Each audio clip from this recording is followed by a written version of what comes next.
Friends, ఇప్పుడైందిన వార్త బీఆర్ఎస్కు big shock అయితే తగిలింది. మళ్ళీ బీజేపీలోకి మాజీ మంత్రి అంటూ వార్తలు అయితే వస్తున్నాయి. మరి ఎవరు ఆ మంత్రి ఏంటి అనేది చూసిద్దాం. వివరాల్లోకి వెళ్ళే ముందు ఫ్రెండ్స్, దయచేసి సపోర్ట్ అయితే చేయండి. ఫ్రెండ్స్, లైక్ చేసి, షేర్ చేసి, సబ్స్క్రైబ్ చేసి, మరి నేను లేటెస్ట్ అప్డేట్స్ కోసం అయితే బెల్ ఐకాన్ అయితే క్లిక్ చేయండి.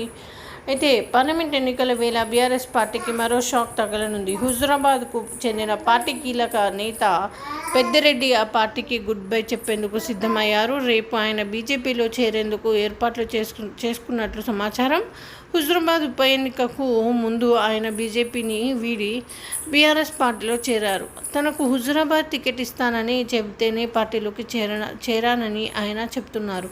కానీ అవకాశం ఇవ్వలేదని ఆయన ఆవేదన వ్యక్తం చేస్తున్నట్లు సమాచారం. ఈ నేపథ్యంలో పెద్దిరెడ్డి పార్టీని వీడడానికి సిద్ధమయ్యారు అని తెలుస్తోంది.